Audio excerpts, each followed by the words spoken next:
এইটা পড়ার আগে আরো দুইটা টপিক আলোচনা করে নেবো, সেটা হচ্ছে অবাস্তব সংখ্যা। দেখেন আমাদের যে টপিকগুলো আপনারা ঐকিক নিয়ম বলেন, শতকরা বলেন, যে অঙ্কগুলি আমরা করব সবগুলি কিন্তু বাস্তব সংখ্যার উপর বেস করে অঙ্কগুলি করব। কিন্তু বাস্তব সংখ্যা ছাড়াও যে সংখ্যাগুলি হয়, যেমন অসীম, তারপর হচ্ছে আপনার অবাস্তব সংখ্যা, তারপর হচ্ছে আপনার জটিল সংখ্যা, সেগুলি কিন্তু সেই সংখ্যাগুলি পরীক্ষায় আসে না বললেই চলে। সেগুলি পরীক্ষায় আসে না। অসীম নিয়ে দু একটা প্রশ্ন ইদানিং চলে আসতেছে, আমরা অসীমটা আলোচনা করব। কিন্তু জটিল সংখ্যা এবং হচ্ছে অবাস্তব সংখ্যা, এগুলি তো আসলে অবাস্তব তো অবাস্তবই, এটা কোনো মান নাই। তবে জটিল সংখ্যার কিছু অঙ্ক বেশ কিছু পরীক্ষায় আসে। তবে ভার্সিটি ভর্তি পরীক্ষায় আসে, জব পরীক্ষা এখন পর্যন্ত আসে নাই, বিসিএসও আসে নাই। তাই আমরা ওইটা স্কিপ করব, জটিল সংখ্যা স্কিপ করব এবং হচ্ছে আমরা কিছু অবাস্তব সংখ্যা চিনে নিচ্ছি। দেখেন, অবাস্তব সাধারণভাবে বলতে গেলে আমরা যে সংখ্যাগুলি লিখতে পারি, বলতে পারি, অথবা যে সংখ্যাগুলি আমরা হিসাব করতে পারি সাধারণভাবে, সেগুলি হচ্ছে বাস্তব সংখ্যা। তাহলে অবাস্তব কোনগুলি? অবাস্তবের ক্ষেত্রে আমরা আপনাদেরকে ধারণা দেওয়ার জন্য একটা সংখ্যা নিচ্ছি। যেমন আমরা 3-কে 0 দ্বারা ভাগ করলাম এবং 0-কে আমরা 3 দ্বারা ভাগ করলাম। এখন আমাকে একটু আনসার দিবেন আপনারা যারা যুক্ত আছে। এইটার আনসারটা একটু আমাকে বলবেন এবং এইটার আনসারটা একটু আমাকে বলবেন। বলেন এটার আনসার কত?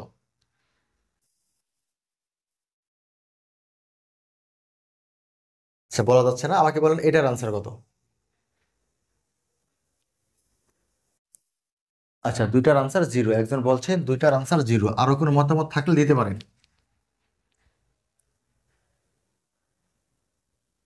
ওকে, আসলে এইটার কোনো আনসার হয় না, এইটা হচ্ছে অবাস্তব। আর এইটা আনসার 0, এটা সঠিক। এখন এটা অবাস্তব কেন, তার একটা শর্ট ব্যাখ্যা দিই। ধরে নেন আমরা 5 দ্বারা 10-কে ভাগ করে নিলাম। এটাকে আমরা কি লিখবো? উপরে 10 লিখবো, নিচে 5 লিখবো, তাই তো? এটা হচ্ছে এই যে এটা। এখন আমরা 5 দ্বারা যদি 10-কে ভাগ করি, তাহলে আমাদের আনসার হচ্ছে 2। 5 2 গুণে 10, এটা হচ্ছে আমাদের 0, ভাগশেষ।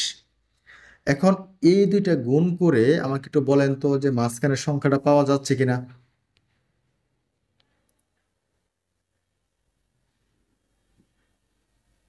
একটু আনসার দিতে হবে, একটু আনসার দেন।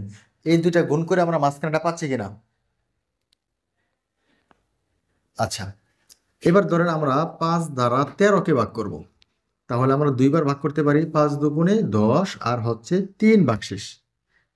এবার এই দুইটাকে গুণ করে আমরা যদি এইটা যোগ করে দেই, তাহলে কি আমি মাঝখানের সংখ্যাটা পাচ্ছি কিনা?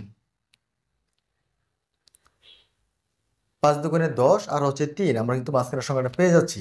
ওকে, এই যে প্রসেসগুলি, এইগুলি দ্বারা আমরা বুঝতে পারি আমাদের ভাগটা সঠিক। এখন আসি আমরা এই অবাস্তব সংখ্যাটা নিয়ে। আপনাদেরকে আমি 0 দ্বারা ভাগ করতে বললাম 3-কে।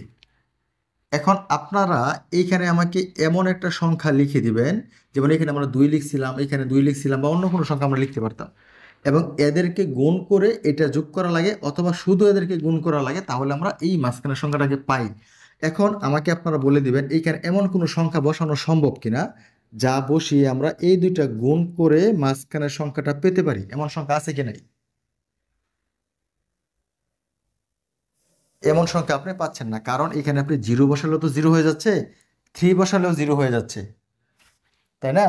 তাহলে এই যে সংখ্যাগুলি, এরা হচ্ছে অবাস্তব, অর্থাৎ এদের কোনো আনসার নাই। সহজ কথায় বলতে গেলে, শূন্য ধারা কোনো সংখ্যাকে ভাগ করা যায় না। শূন্য ধারা কোনো সংখ্যাকে ভাগ করা যায় না। শূন্য দ্বারা ভাগ করলে এটা অবাস্তব হয়। বিষয়টা ক্লিয়ার?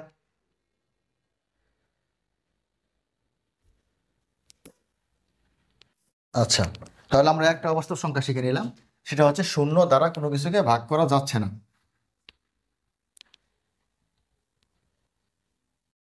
আমরা আরেকটা অবাস্তব সংখ্যা দেখব। ও, আরেকটা কথা বলে নিচ্ছি একটু, যারা হয়তো ভুলে গেছেন তাদের শুধু মনে করানোর জন্য বলে দিচ্ছি আমরা। এই যে সংখ্যাটা, এইটাকে বলে কি জানেন? ভাজক। আর এই যে মাঝখানের সংখ্যাটা, এটাকে কি বলে?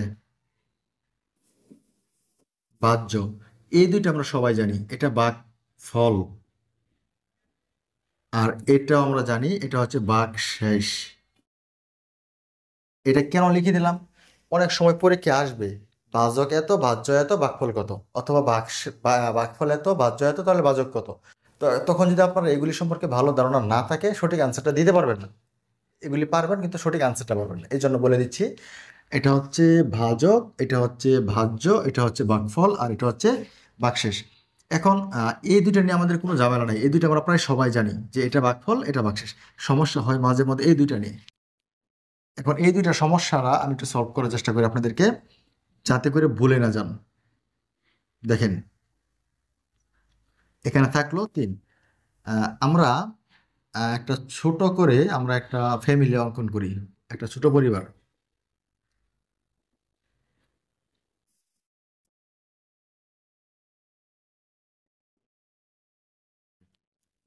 এখন সাধারণভাবে যদি আমরা দেখতে যাই তাহলে যে ছোট বাচ্চারা এরা সবসময় মাঝখানে থাকে। সাধারণভাবে যদি আমরা চিন্তা করি, মনে রাখার সুবিধার্থে বলতেছি, আপনি যদি একটা ফ্যামিলির সাথে যান তাহলে বাচ্চাটাকে অবশ্যই মাঝখানে রাখবে, অথবা আপনি যদি রাত্রে বাবা মা এবং সন্তান যদি একসাথে ঘুমায়, ছোট বাচ্চাটাকে মাঝখানে রাখার চেষ্টা করে। এটা এই জন্য বললাম, দেখেন বাচক হচ্ছে 3 অক্ষরে, 3 অক্ষর, 1 2 3, এটা কিন্তু বড়। আর বাহ্য হচ্ছে 2 অক্ষর, এটা হচ্ছে ছোট। তাহলে ছোটরা কই থাকে? মাঝখানে থাকে। এবার বলেন, এখানে মাঝখানে কোনটা? 13, 2 নাকি 5? মাঝখানে কোনটা?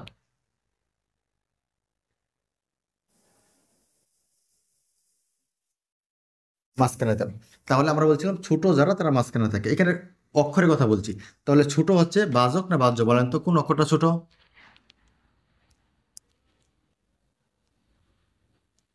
সুতরাং যেটা মাঝখানে থাকবে এটা হচ্ছে বাহ্য। এটা শুধু মনে রাখার জন্য বলে দিলাম। আর যারা আগে থেকে জানতেন তারা তো ভালোই, গুড। এবার আমরা হচ্ছে আরেকটা জটিল সংখ্যা, আরেকটা অবাস্তব সংখ্যাই। এটার মান বলেন তো কত? √4 এর মান কত হয়?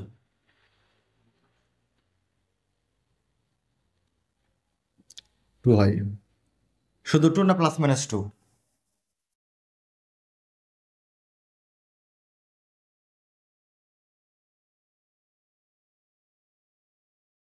ওকে, প্লাস মাইনাস লিখলাম, +-3। আচ্ছা, এই প্লাস মাইনাস বিষয়টা একটু পরে আলোচনা করব, তার আগে আমরা অবাস্তব সংখ্যাটা চিনে নিচ্ছি। এটার মান কি হবে?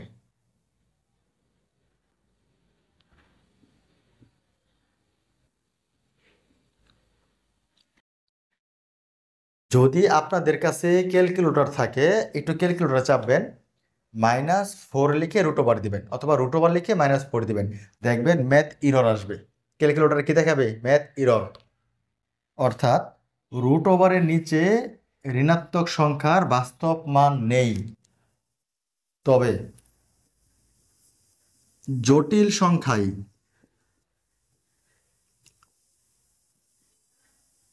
জটিল সংখ্যায় এটার একটা মান পাবেন। কিন্তু আমরা কি জটিল সংখ্যা পড়তেছি না বাস্তব সংখ্যা পড়তেছি বলেন তো?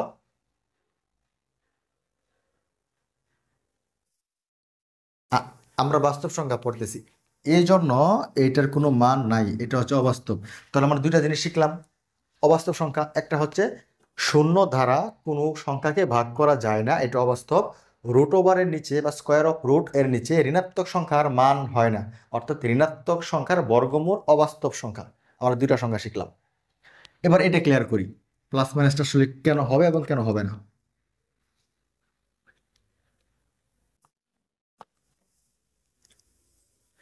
a² = 4, a +-2, R √4 only 2। বিষয়টা ভালো করে খেয়াল করবেন,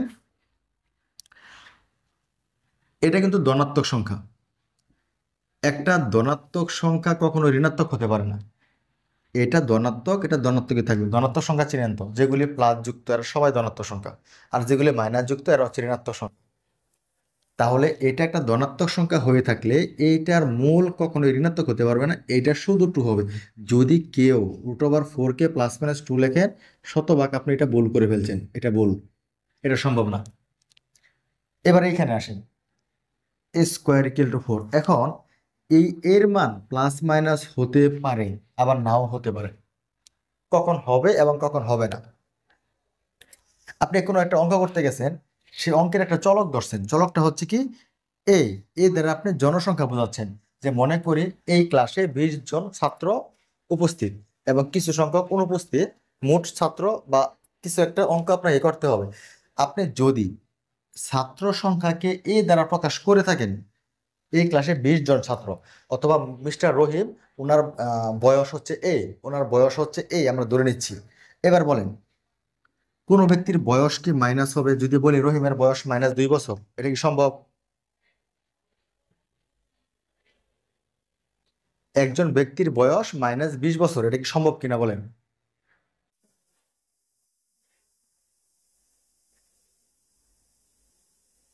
আমি আনসার পাচ্ছি না, একটু বলেন, একজন ব্যক্তির বয়স -10 বছর, এটা কি সম্ভব কিনা? এটা সম্ভব না। ওকে, এই জন্য এই মানটা প্লাসও হতে পারে মাইনাসও হতে পারে। এখন যদি তারা আমার ব্যক্তির বয়স না বুঝিয়ে যদি বলতাম হচ্ছে ব্যাংক থেকে টাকা তোলার পরিমাণ, বা আপনার ক্যাশ, হচ্ছে আপনার ক্যাশ, এখন ক্যাশ আপনার টাকা, এইটা যদি +2 থাকে, তার মানে এটা আপনার পকেটে আছে, এটা সত্য। যদি এর মান টাকাটা -2 হয়, আপনার ঋণ আছে, এটাও সত্য। বুঝতে পারছেন? সুতরাং এই যে চলকটা, এই চলকটা আপনাকে নির্দিষ্ট করতে হবে যে আপনি যে অঙ্কটা করতেছেন সেই অঙ্কের চলকটা আসলে কি। এটা কি কোনো ব্যক্তির বয়স, নাকি কোনো ব্যক্তির উচ্চতা, না কোনো ব্যক্তির কি বলে আর এগুলি। যদি এমন হয়, দ্বারা এমন কিছু আপনি প্রকাশ করতে চাচ্ছেন যেটা ঋণাত্মক মান নেবে না, সেই ক্ষেত্রে আপনি সরাসরি a² = 4 লিখে a=2 লিখতে পারেন, আপনার অঙ্ক কিন্তু সঠিক। কিন্তু দ্বারা যদি আপনি এমন কিছুকে বোঝানোর চেষ্টা করেন যেটা নেগেটিভ হওয়ার সম্ভাবনা থেকে যায়, যেমন টাকা, টাকা প্লাসও হতে পারে মাইনাস হতে পারে, সেক্ষেত্রে আপনাকে অবশ্যই a²+4, তাহলে a=+-2 ব্যবহার করতে হবে। এইখানে আপনাকে অবশ্যই প্লাস মাইনাস দিতে হবে। এবার আমরা আসি ফাইনাল সিদ্ধান্তে। ফাইনাল সিদ্ধান্ত কি? এটার মান অনলি 2। এবং যদি কখনো কোনো চলক থেকে মান খুঁজে বের করেন, চলকটা কখনো রুট হয়ে যায়, সেই ক্ষেত্রে যে মানটা আসবে এটা +-2। বিষয়টা ক্লিয়ার এখন? এটা কোনো চলক থেকে আসে নাই, জাস্ট 4 থেকে চলে আসছে। √4 এর মান 2, কিন্তু এটা একটা চলক থেকে আসছে। সেই চলকটা যে কোনো মান হতে পারতো, কোনো বয়স হতে পারতো, কোনো টাকা হতে পারতো, বা কোনো উচ্চতা হতে পারতো। যদি উচ্চতা আমরা ভূপৃষ্ঠ থেকে উপরে যাই তাহলে পজিটিভ হয়, যদি ভূপৃষ্ঠ থেকে নিচের দিকে চলে যাই, সমুদ্রের উচ্চতা, এটা মাইনাস হবে। -20 মিটার বলতে আমরা কি বুঝি? পানির নিচে 20 মিটার। +20 মিটার বলতে কি বুঝি? পানির উপরে 20 মিটার। দুটা জিনিস ক্লিয়ার কিনা আমার জানাবেন।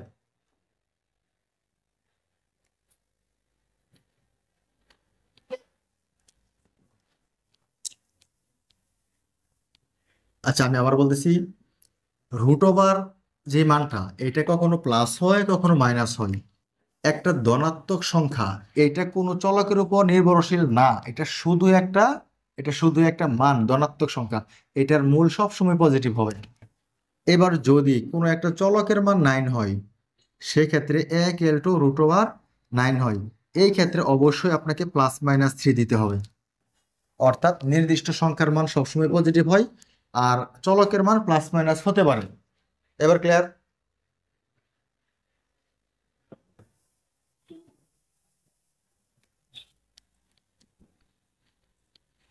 আমরা দুইটা শিখলাম, দুইটা অবাস্তব শিখলাম। বলেন প্রথমটা কি শিখছি?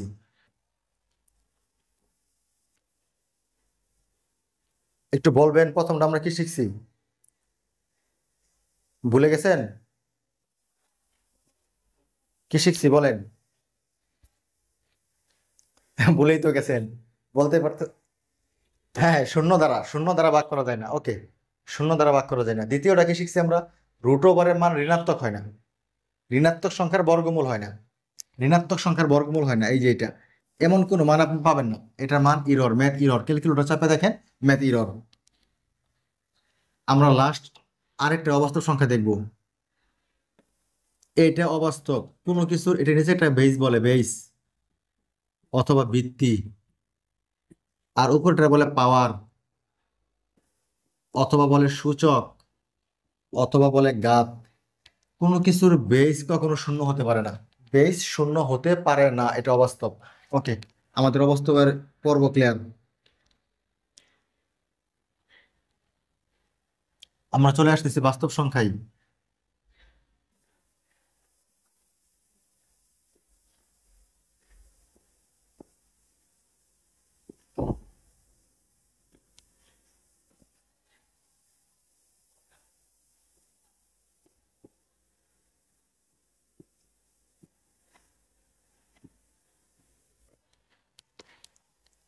সকল মূলদ ও অমূলদ সংখ্যাকে বাস্তব সংখ্যা বলে। সবচেয়ে সহজ সংজ্ঞা বাস্তব সংখ্যার। সকল মূলদ ও অমূলদ সংখ্যাকে বাস্তব সংখ্যা বলে। এবার আমাদেরকে চিনতে হবে মূলদ কি এবং অমূলদ কি। যদি আমরা মূলদ অমূলদ চিনি তাহলে আমার বাস্তব সংখ্যা সম্পর্কে সুন্দর ধারণা পাবো। এবার আমরা যাচ্ছি মূলদ সংখ্যা কি। যদি আমরা কোনো সংখ্যাকে পি বাই কিউ আরো সহজ করে বলি, ভগ্নাংশ আকারে প্রকাশ করতে পারি, যদি আমরা কোনো কিছুকে পি বাই কিউ অর্থাৎ ভগ্নাংশ আকারে প্রকাশ করতে পারি, তাহলে এটা মূলদ সংখ্যা হবে। যেমন 3/4 একটা মূলদ সংখ্যা। এখানে লিখতে পারি আমরা 12 একটা মূলদ সংখ্যা, কারণ নিচে একটা 1 আছে, পি বাই কিউ, উপরে একটা পি, নিচে একটা কিউ। আমরা জাস্ট একটা তুলনা করলাম আর কি। 1.3 1.3 একটা মূলদ সংখ্যা। কেন? কারণ আমরা 1.3 কে ভাঙতে পারি। দশমিকের জন্য কি লেখা হয় মনে আছে আপনাদের? একটা 1 লিখতে হয়, আর দশমিকের পরে যতগুলি ঘর থাকে ততগুলি শূন্য দিতে হয়। দশমিকের পর একটা ঘর একটা শূন্য। এই দশমিকটাকে উঠায় আমরা 10 লিখছি। এবার কিন্তু দশমিক নাই, দশমিক না থাকলে কি আছে? 13 আছে। এবার বলেন এটাকে পি বাই কিউ এর সাথে তুলনা করা যায় কি যায় না? এইটা পি, এটা কিউ, সুতরাং এটা মূলদ সংখ্যা। মূলদ সংখ্যা চিনতে পারছেন?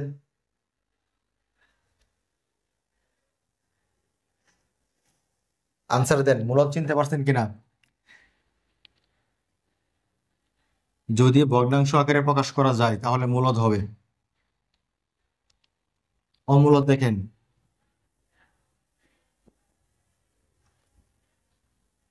ধরেন আমরা একটা সংখ্যা লিখলাম 3.52938 অ্যান্ড সো অন। যদি আমরা এটাকে ডট ডট বলি, আসলে এটা হচ্ছে and so on, and so on মানে আরো অনেক। আপনি চাইলে ডট ডট বলতে পারেন, কোনো আপত্তি নাই।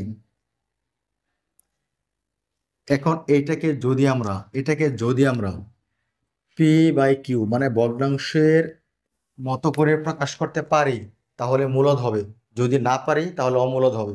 আমরা জানি পি বাই কিউ আকারে প্রকাশ করতে পারলে মূলদ হয়, আর না পারলে অমূলদ হয়। দেখি আমরা পারি কিনা। এই দশমিকের জন্য আমরা একটা 1 লিখলাম। এই পাশে কয়টা ঘর? 1 2 3 4 5, 5টা ঘর আমাদের দৃশ্যমান। আমরা 5টা শূন্য দিলাম। এরপরে আরো ঘর আছে কি নাই বলেন, আনসার দেন।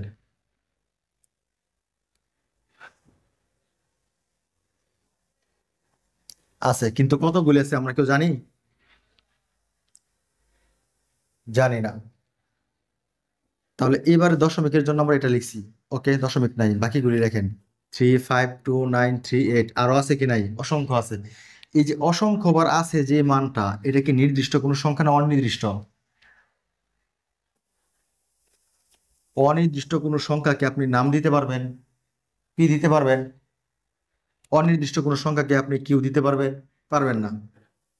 এই জন্য এটা হচ্ছে অমূলদ সংখ্যা, পি বাই কিউ আকারে প্রকাশ করা যায় না।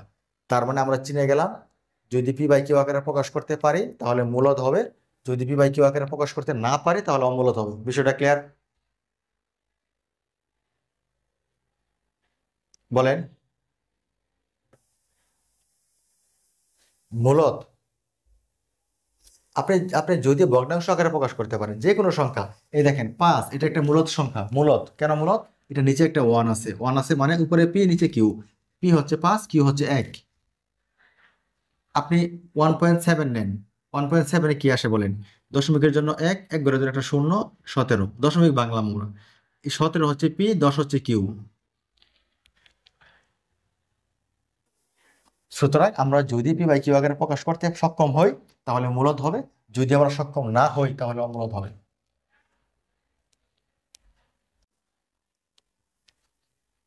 এখন দেখেন, তাহলে আমরা বাস্তব সংখ্যার সংজ্ঞায় কি পড়ছিলাম?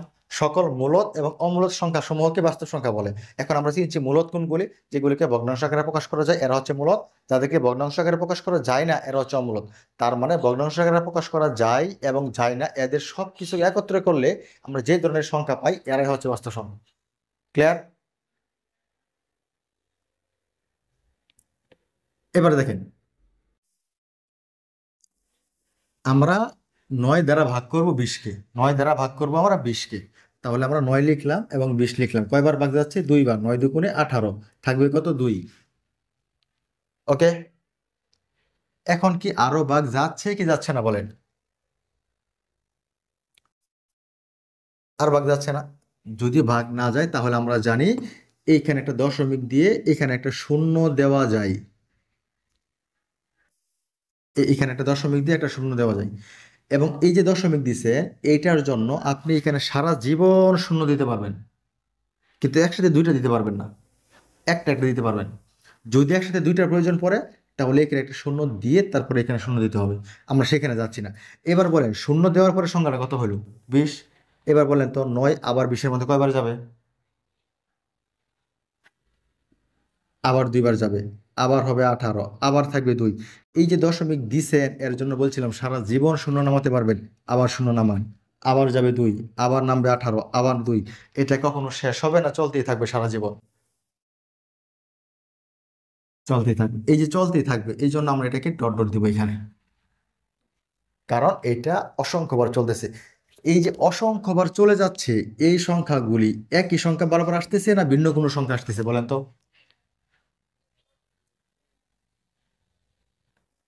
এই যে একই সংখ্যা যদি বারবার আসে তাহলে তাকে বলে পৌনঃপুনিক সংখ্যা বা আবৃত্ত দশমিক ভগ্নাংশ।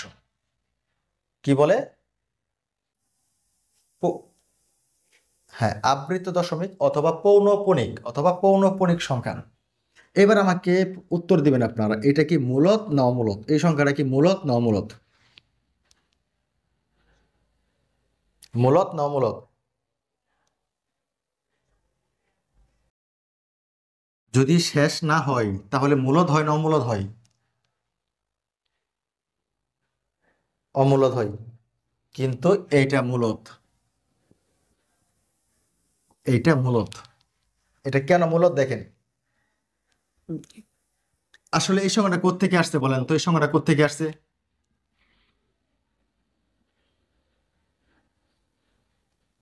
20/9 থেকে আসে নাই?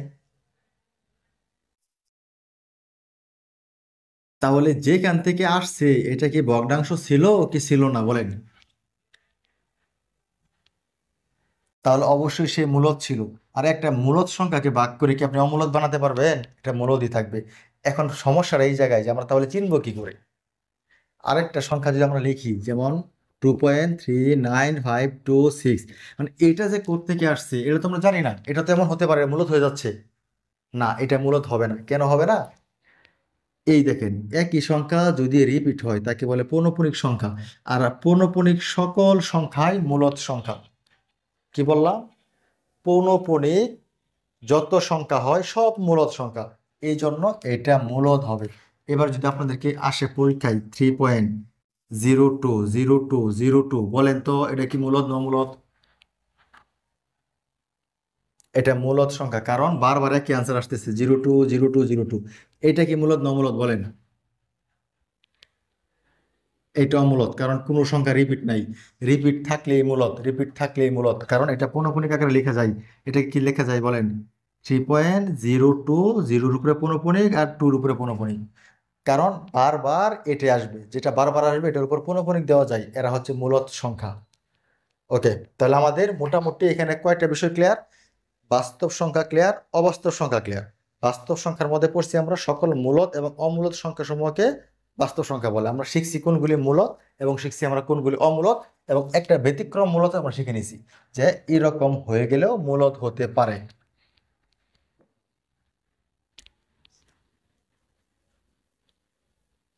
ওকে, এরপরে আমরা শিখছি মূলদ অমূলদ, এবার আমরা শিখবো কিছু স্বাভাবিক সংখ্যা।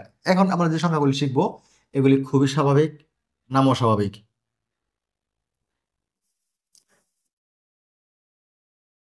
দেখেন এই স্বাভাবিক সংখ্যাকে এন দ্বারা প্রকাশ করা হয়, এন। এখন এন এর একটা পার্থক্য আছে দেখেন, এটা কিন্তু হচ্ছে PMNOP, সংখ্যার এন, মানে কি বলে ওই বর্ণ, একটা বর্ণ, এন একটা বর্ণ। কিন্তু যদি আপনাকে এরকম করে এন লেখা হয় বা এরকম করে এন লেখা হয় তখন আপনাকে বুঝতে হবে এটা দ্বারা শুধুমাত্র স্বাভাবিক সংখ্যায় বোঝাচ্ছে। এটা দ্বারা তাহলে কি বোঝাচ্ছে? এটা দ্বারা স্বাভাবিক সংখ্যা বোঝাতে পারে অথবা কোনো একটা বর্ণ বোঝাতে পারে, মানে লেটার বোঝাতে পারে। আর এটা যদি লেখা হয় তাহলে নিশ্চিত থাকেন আপনি এটা স্বাভাবিক সংখ্যা ছাড়া আর কিচ্ছু বোঝাবে না। তার মানে আমরা কি ন্যাচারাল নাম্বারকে এটা দ্বারা প্রকাশ করতে পারবো? হ্যাঁ, অবশ্যই পারবো। এর চেয়ে ভালো এটা দ্বারা প্রকাশ করা, কারণ এটা শুধুমাত্র নির্দিষ্ট, এটা দ্বারা প্রকাশ করা যায়, কোনো সমস্যা নাই। তাহলে এটা হচ্ছে ন্যাচারাল নাম্বার। এটা হচ্ছে 1 2 3 4 অ্যান্ড সো অন, অর্থাৎ এক থেকে শুরু করে অসীম পর্যন্ত যতগুলি সংখ্যা আছে সবগুলিকে বলা হয় স্বাভাবিক সংখ্যা। আমরা তারপরে শিখব পূর্ণ সংখ্যা, এটাকে জেড দ্বারা প্রকাশ করা হয়, জেড। তাহলে জেড কি কি? 0, +-1, +-2, +-3 অ্যান্ড সো অন। একটু খেয়াল করেন, পূর্ণ সংখ্যা কাকে বলে? শূন্য সহ সকল ধনাত্মক এবং ঋণাত্মক সংখ্যাসমূহকে পূর্ণ সংখ্যা বলে। একটু বলেন তো কি বলছি?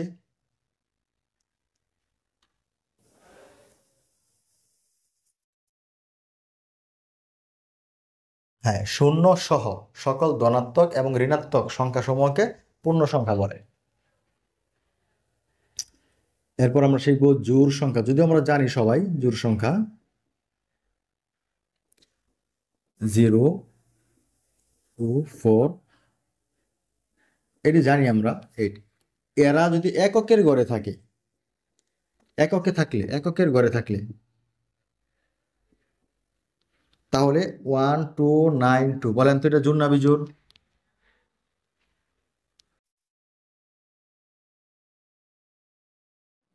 এটা জোড়। কেন? এই দেখেন, এটা হচ্ছে একক, এটা একক, এটাকে বলে দশক, এটাকে বলে শতক, আর লিখলাম না আমরা।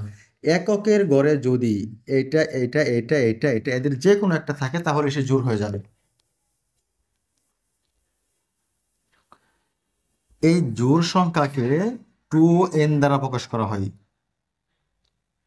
জোড় সংখ্যাকে 2n দ্বারা প্রকাশ করা হয়। 2n দ্বারা কেন চেঞ্জ করবেন? আচ্ছা, লাইনে থাকেন একটু।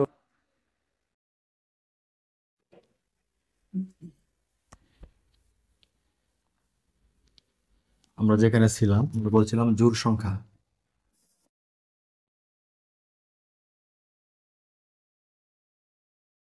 জোড় সংখ্যাকে 2n দ্বারা প্রকাশ করা হয়। 2n দ্বারা কেন প্রকাশ করা হয় দেখেন, এন এর আমরা ইচ্ছা মতো মান নেব, আমাদের মতো করে মান নেব। ধরেন আমরা এন এর মান 1 নিলাম, উত্তর পেলাম 2। আমরা এই এন এর ঘরে 1-এর পরে আমরা 2 নিলাম, উত্তর পেলাম 4। আমরা এন এর ঘরে 1-এর পরে 2-এর পরে 3 নিলাম, উত্তর পেলাম আমরা 6। ট্রু থাকবে, শুধু এন এর মানটা চেঞ্জ হচ্ছে, 1 2 3 4 ইত্যাদি ধারা। এবার বলেন তো, আমরা এন এর মান 1 2 3 4 যাই ধরি না কেন, আমাদের ফলাফল যেটা আসতেছে এটা কি জোড় না বিজোড়?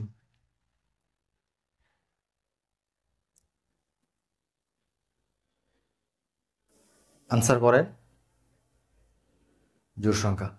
এই জন্য 2n কে বলা হয় একটি জোড় সংখ্যা। 2n হচ্ছে একটি জোড় সংখ্যা। এটা হচ্ছে জাস্ট একটা সূত্র আর কি, যে জোড় সংখ্যার মান কি, 2n হচ্ছে জোড় সংখ্যা। আর চেনার জন্য তো বলেই দিলাম, এককের ঘরে কি থাকবে ওইগুলি থাকবে। তাহলে 2n হচ্ছে জোড়। এবার আমরা চলে যাচ্ছি বিজোড় সংখ্যায়।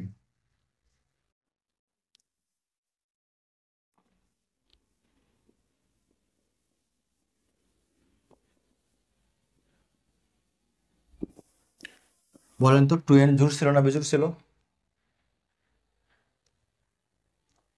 2n কিন্তু আমাদের জোড় সংখ্যা ছিল, তাই না? আচ্ছা, এখন জোড়ের সাথে যদি এক যোগ করেন, যেমন আপনার কাছে 4 আছে, এক যোগ করে দিবেন, এবার কি জোড় পাবেন না বিজোড় পাবেন? তাহলে 2n+1 জোড় না বিজোড় বলেন তো? এবার যদি বলি 2n-1, এটা কি জোড় না বিজোড়? এটাও বিজোড়, এটাও বিজোড়। কারণ দেখেন, 4 থেকে 1 মাইনাস করে দিলে আপনি 3 পাচ্ছেন। সুতরাং আমরা সরাসরি বলতে পারি 2n+-1, এই পুরো জিনিসটা হচ্ছে একটা বিজোড় সংখ্যা। প্লাস 2n এর সাথে 1 প্লাস করলেও বিজোড় হয়, 2n থেকে 1 মাইনাস করলেও বিজোড় হয়। এবার বিজোড় সংখ্যা চিনবেন কি করে? এককের ঘরে, এককের ঘরে 1 থাকবে, 3 থাকবে, 5 7 9, যদি এককের ঘরে এগুলি থাকে তাহলে বিজোড়। যেমন 2 3 5 9 7 3, এই যে এত বড় একটা সংখ্যা, বলেন তো এটার জন্য বিজোড়? এটা বিজোড়, কারণ এই এককের ঘরে কি আছে? 3 আছে। এদের যে কোনো একটা এখানে থাকলে বিজোড় হয়ে যাবে। তাহলে আমাদের কি কি পড়া হলো? বাস্তব, অবাস্তব, তারপরে পড়া হলো আমাদের মূলক, অমূলক, তারপরে পড়া হলো আমাদের স্বাভাবিক সংখ্যা, পূর্ণ সংখ্যা এবং জোড় বেজোড় সংখ্যা। এখন আমরা পড়ব মৌলিক সংখ্যা।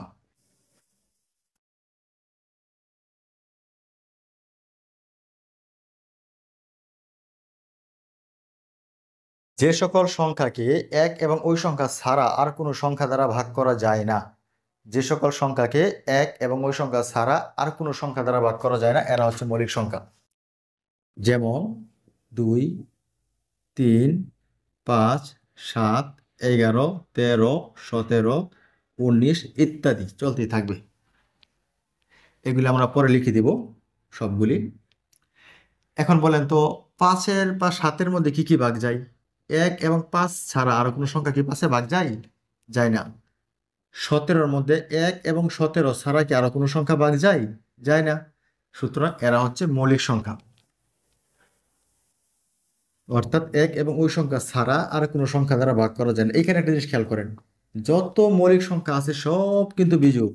একমাত্র একমাত্র 2 হচ্ছে জোড়। জোড়ের ভিতরে একমাত্র 2 হচ্ছে মৌলিক সংখ্যা। আচ্ছা, এবার একটা সংখ্যা বলে দিই আপনাদেরকে। এটা হচ্ছে 44, 22, 32, 23, 21।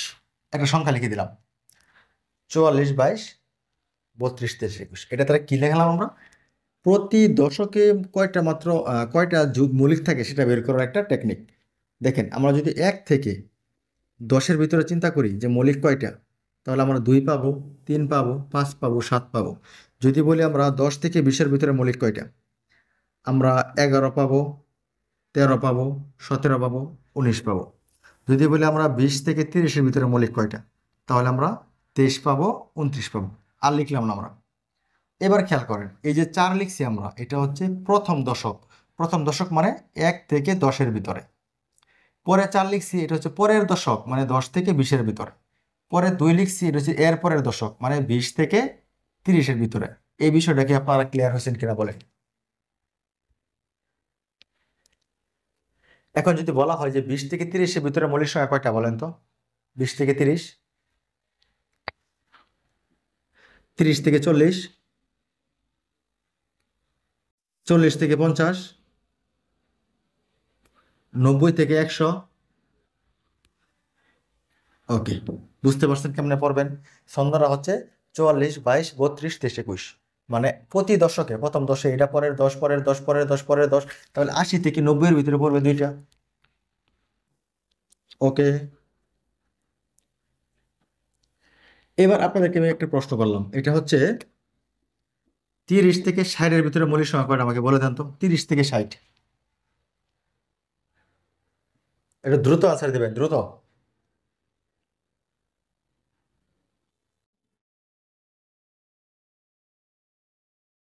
তাড়াতাড়ি দেন, আনসার দেন। 30 থেকে 60-এর ভিতরে মৌলিক সংখ্যা কয়টা? এই দেখেন, এটা ছিল 1 থেকে 10, এটা ছিল 10 থেকে 20, এটা 20 থেকে 30।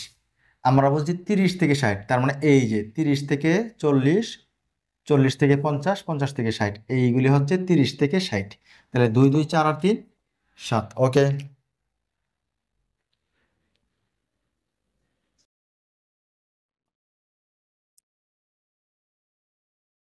এটা হচ্ছে মৌলিক সংখ্যা কয়টা এটা বের করার জন্য। আর এখন আমরা যেটা লিখবো, এটা হচ্ছে মৌলিক সংখ্যা নির্ণয়। আমরা কি করে একটা মৌলিক সংখ্যা খুঁজে বের করব?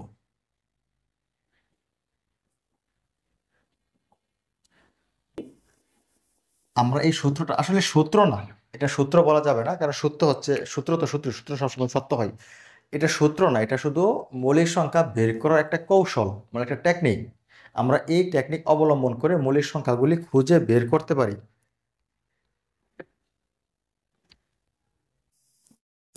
আচ্ছা, আমরা ধরে নিচ্ছি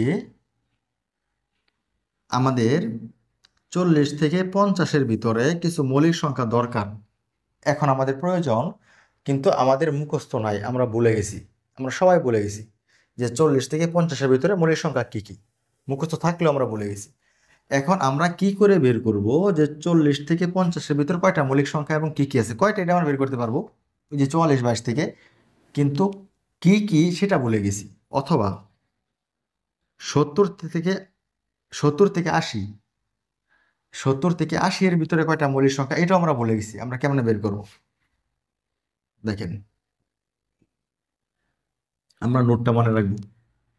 আমাদের সূত্র ছিল 6n ± 1। এখন দেখেন, আমাদের যেটা দরকার, আমি এটা নিয়ে শেষ করব। আমাদের 40 থেকে 50 দরকার ছিল, 40 থেকে 50।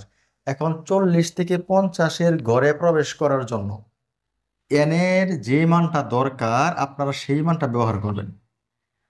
ধরেন আপনি 6 লিখে এন এর মানটা 3 দিলেন, তাহলে 3 6 কত পাবেন?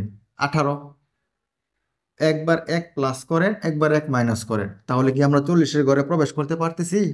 পারতেছি না, তাই 3 ব্যবহার করা যাবে না। আপনি 6 ধরেন, 6 6 36, 1 প্লাস করেন 37। আমরা কিন্তু 40-এর ঘরে প্রবেশ করতে পারতেছি না। তাহলে আমরা নিশ্চিত হইলাম যে এন এর এমন একটা মান আপনাকে নিতে হবে যেই মান নিয়ে আমরা এই ঘরের ভিতরে আমাদের যেখানে প্রয়োজন আমরা সেখানে প্রবেশ করতে পারি কিনা। ওকে, আমরা 7 নিলাম। বলেন তো একটু, এবার কি 6 সাথে কত হয়েছে? 42। এবার যদি আপনি 1 প্লাস করেন তাহলে পাবেন 43। যদি 1 মাইনাসটা করি আমরা, 6 সাথে 42, 1 যদি মাইনাস করি 41, 1 প্লাস করলে 43। এবার আমি 7-এর পরিবর্তে 8 নিলাম। বলেন 6 আটা কত? 48। 1 কমায় দেন, কত পাবেন? 47। 48 1 বাড়ায় দেন, 49। এইটা আপনাকে ঝামেলায় ফেলবে। আর এইটার জন্য একটু একটা কথা বলে দিই, 5 এবং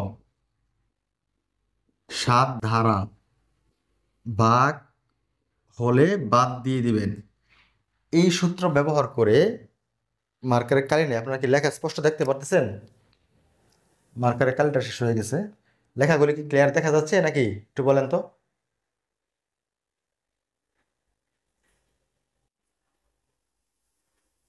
ও আচ্ছা, আচ্ছা, এটা ঠিক হয়ে যাবে, এটা ঠিক হয়ে যাবে। এটা হয় কি, এই যে যখন লড়াচড়া করা হয় আর কি, তখন লাইটটা একটু ইফেক্ট পড়ে, কখনো বেশি সাদা হয়ে যায়, কখনো কালো হয়ে যায়, কিন্তু এটা ঠিক হয়ে যায়। কিন্তু এখন মার্কার কালি কম, তো এই জন্য বললাম যে এই লেখাগুলি পুরোপুরি কালো দিচ্ছে না, আপনাদের বুঝতে সমস্যা হচ্ছে কিনা এই জন্য বললাম। সমস্যা হলে একটু বললেন, আমি একটু মুখে বলে দেবো, লেখার পাশাপাশি আমার মুখেও বলে দেবো। আমরা যেখানে ছিলাম যে এই সূত্রে দিয়ে যে মানটা আমরা পাবো সেই মানে যদি 5 এবং 7 দ্বারা ভাগ যায় ওটাকে বাদ দিয়ে দিবেন। বলেন তো এটা কি 7 দ্বারা ভাগ যাচ্ছে কিনা? 7 7 49 ভাগ যাচ্ছে এটা? এটাকে বাদ দিয়ে দেন। এইবার আপনি যেগুলি পাইছেন এগুলি হচ্ছে মৌলিক সংখ্যা, 41 43 47, এটা হচ্ছে মৌলিক সংখ্যা। দেখেন, আমরা মৌলিক সংখ্যা মুখস্থ না করেও কিন্তু বের করতে পারি, শুধুমাত্র এই একটা সূত্র ব্যবহার করে। আরেকটা কি বলি দিই আপনাদেরকে, এটা হচ্ছে 44 22 32 23 21। দেখেন, 40 থেকে 50-এর গড় কোনটা খুঁজে বের করেন তো। 0 থেকে 10, 10 থেকে 20, 20 থেকে 30, 30 থেকে 40, 40 থেকে 50। বলেন তো 40 থেকে 50-এর ঘরে কত পড়ছে? 3। এখন যদি আপনার এখানে 4টা আসে, আপনাকে বুঝতে হবে এখানে একটা অতিরিক্ত চলে আসছে, ওইটা খুঁজে শুধু বাদ দিয়ে দিবেন। 1 2 3। ওকে,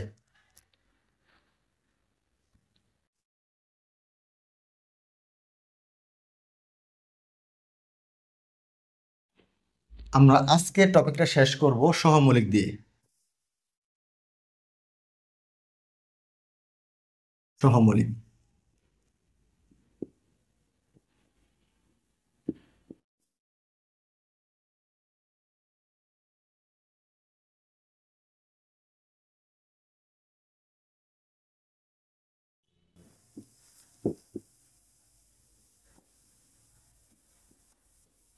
নিচের কোনটি পরস্পরের সহমৌলিক, এটা হচ্ছে প্রশ্ন। আমরা কিছু অপশন বাছাই করে নিচ্ছি। আমরা নিচ্ছি 6,10,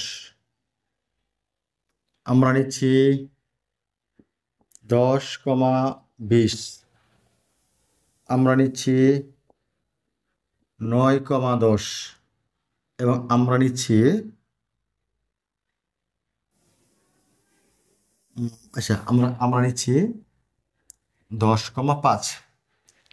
এখন আপনাদের কাছে এটা হচ্ছে একটা এমসিকিউ প্রশ্ন, নিচের কোনটি পরস্পরের সহমৌলিক, মৌলিক না কিন্তু সহমৌলিক, তাহলে এদের মধ্যে কোনটা সঠিক অ্যান্সার হবে? এখন সহমৌলিকটা বোঝার জন্য আমরা একটু ব্যাখ্যা দিয়ে নেই, তারপর আমরা অপশনে যাচ্ছি। আহ, আমরা 6 এবং 10 নিচ্ছি। 6 এবং 10, 6-এর গুণনীয়কগুলি অর্থাৎ 6-এর মধ্যে ভাগ যায় এমন সংখ্যাগুলি একটু বলবেন আমাকে। 1, 2, 3, 6। 10-এর মধ্যে ভাগ যায় এই সংখ্যাগুলো আমাকে একটু বলবেন।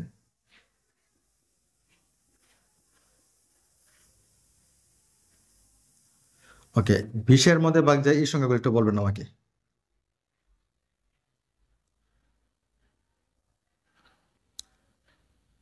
ওকে, 9-এর মধ্যে ভাগ যায় এই সংখ্যাগুলো আমাকে একটু বলবেন।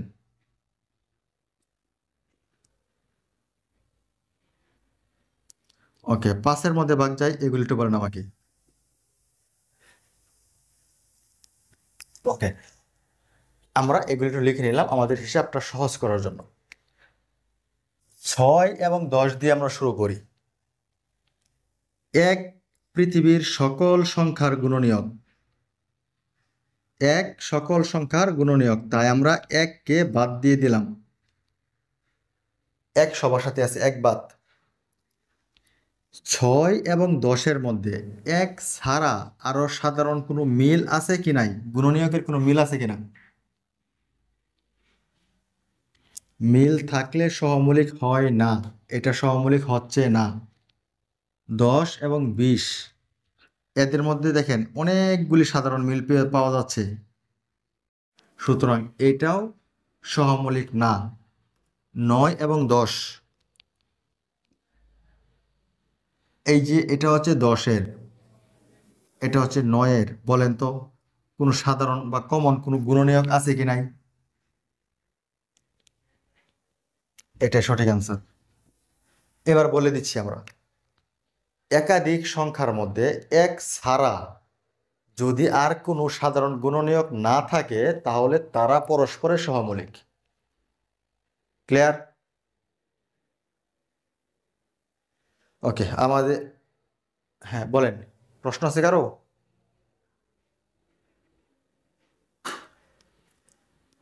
একাধিক সংখ্যার মধ্যে যদি 1 ছাড়া আর কোনো গুণনীয়ক না থাকে তাহলে তারা সহমৌলিক হবে। দেখেন 6, 10-এর ভিতরে একটা সাধারণ গুণনীয়ক আছে, 6 ও 2 আছে, 10-এর ভিতরে 2 আছে, মানে 2 দ্বারা ভাগ যায়, এটা বাদ দেন, এটা সহমৌলিক হবে না। এটার ভিতরে দেখেন 10-এর ভিতরেও 2 দ্বারা ভাগ যায়, 20-কেও আপনি 2 দ্বারা ভাগ করতে পারবেন, মানে 2 কিন্তু 2 জায়গাতে ভাগ যাচ্ছে, এটাও বাদ। 9 এবং 10-এর মধ্যে এমন একটা সংখ্যা পাবেন না যে সংখ্যা দ্বারা 9-কেও ভাগ করতে পারবেন, 10-কেও ভাগ করতে পারবেন, মানে সাধারণ কোনো গুণনীয়ক নাই, এই জন্য এরা সহমৌলিক। এবার বুঝতে পারছেন? ওকে, আমাদের ক্লাস শেষ, কিন্তু আমরা কিছু আলোচনা করবো আপনাদের সাথে, যেহেতু আপনাদের প্রথম ক্লাস। কিছু প্রশ্ন করবো আপনাদেরকে। প্রথম প্রশ্ন হচ্ছে, আপনারা যারা অনলাইনে যুক্ত হয়েছেন বা এই কোর্সে যারা ভর্তি হয়েছেন, আপনারা এর পূর্বে কোনো কোর্স করছেন কিনা আপনাদের মধ্যে কেউ?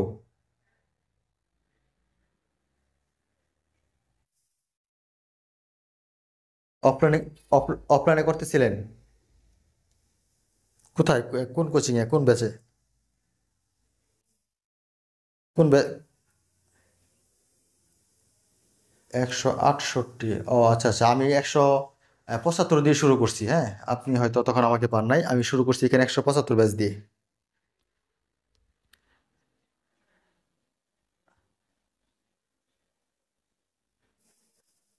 ও আচ্ছা আচ্ছা, ঠিক আছে। আর আহ, যে আপনারা যারা অফলাইন বা অনলাইন যারা জব প্রিপারেশন নিচ্ছেন, আহ, তাদের এই প্রিপারেশনটা বিফলে যায় দু একটা কারণে। এদের মধ্যে একটা কারণ হচ্ছে ক্লাস করেন কিন্তু প্র্যাকটিস করেন না। যারা ক্লাস করেন এবং প্র্যাকটিস করেন না তারা নিশ্চিত থাকেন যে আপনারা সফলতা পাবেন না। যে ক্লাসগুলি করবেন এই টপিকের উপর, যদি আপনি বাসায় সময় না দেন, বই নিয়ে না বসেন, সলভ না করেন, সমস্যাগুলি খুঁজে বের না করে পরবর্তী ক্লাসে স্যারকে বা ভাইকে না দেখান, তাহলে কিন্তু আপনি ওই বিষয়গুলি বুঝতে পারবেন না। এই যে আমরা আজকে কিছু টপিক আলোচনা করলাম, এটা জাস্ট আপনারা কানে শুনছেন, চোখে দেখছেন, আপনাদের কাছে মনে হতে পারে হ্যাঁ আমরা পারবো এখন ইনশাল্লাহ। এটা ভালো, পারবেন এটা ভালো, কিন্তু পারার পরে আপনাকে বই খুলে আবার দেখতে হবে, প্রথম থেকে আবার 2-4 বার এই পুরো টপিকটা নিজে নিজে দেখতে হবে, যে যেটা পড়াইছে এটা আমরা কতটুকু বুঝলাম, দেখি তো কিছু পারি কিনা। আশা করি এই কাজটা প্রত্যেকেই করবেন। ক্লাস শেষ, টপিক শেষ, মানে এই বইটা ক্লোজ করে রেখে দিচ্ছেন এমন কিন্তু না। আপনি যেটা ধরবেন এটা আপনি বারবার পড়তে হবে, একটা topic পারেন তারপর আবার পড়েন, আবার পড়েন, দেখবেন কোথাও না কোথাও আপনি নতুন কিছু শিখতেছেন। একই পড়া আপনি বারবার পড়েন, তারপরে দেখবেন আপনি কোথাও না কোথাও নতুন কিছু শিখতেছেন। এই জন্য প্র্যাকটিস অবশ্যই করতে হবে।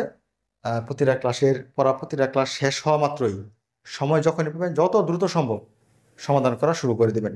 যে এখন তো ক্লাস করে ফেলছি, আমি কালকে দেখবো না, বা কাল দিন পরে সময় আছে তখন দেখবো না, এই কাজগুলি করে পড়াকে ফেলে রাখবেন না। আর আমার সম্পর্কে কোনো কিছু প্রশ্ন থাকলে প্রশ্ন করতে পারেন, যদি কিছু জানার থাকে।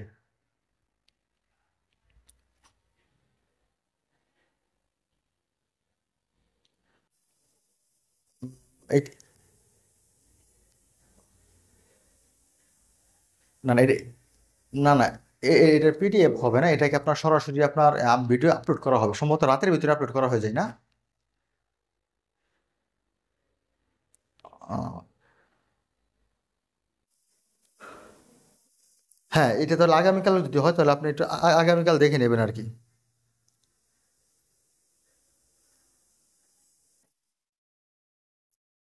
নেটওয়ার্কের সমস্যা হচ্ছে মনে হয়, আমি বুঝতে পারতেছি না, এটা আবার বলেন।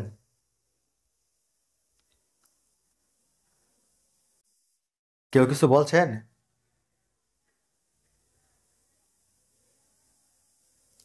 হ্যালো?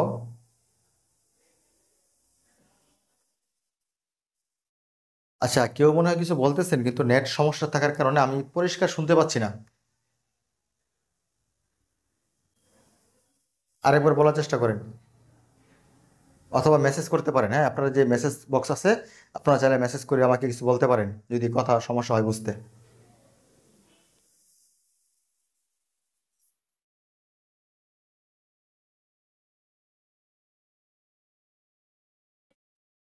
আচ্ছা, মনে হয় কারো কোনো প্রশ্ন নাই, তাহলে আমরা ক্লোজ করি। হ্যাঁ, আমরা এই পর্যন্ত শেষ করি।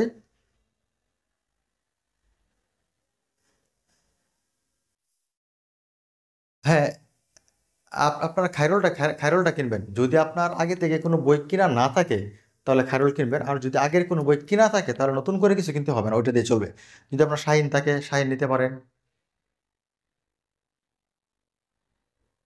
আচ্ছা, চলবে, আপনি যে কোনো একটা নেন চলবে, কিন্তু ম্যাজিক ট্যাজিক বেশি পড়েন না। কারণ বেশি ম্যাজিক পড়তে গিয়ে যদি বেসিক হারিয়ে ফেলেন তাহলে কিন্তু অঙ্কে ভালো করতে পারবেন না। আপনি দেখেন যে বইগুলিতে বেশি করে বেসিক দেওয়া সেই বইগুলি পড়ার চেষ্টা করেন, উপকারে আসবে। আর যে বইগুলিতে অতিরিক্ত শর্টকাট দেওয়া এগুলি একটু অ্যাভয়েড করবেন, এগুলি ভালো না। মানে গণিত বই একটা হলেই হলো, আপনার কাছে একটা গণিত বই থাকলেই হলো, এটা যে কোনো বই হতে পারে। নতুন করে বই কেনা লাগবে না, যাদের কাছে বই আছে তাদের নতুন বই কেনা লাগবে না, যাদের নাই তারা খায়রুল কিনবেন। ঠিক আছে?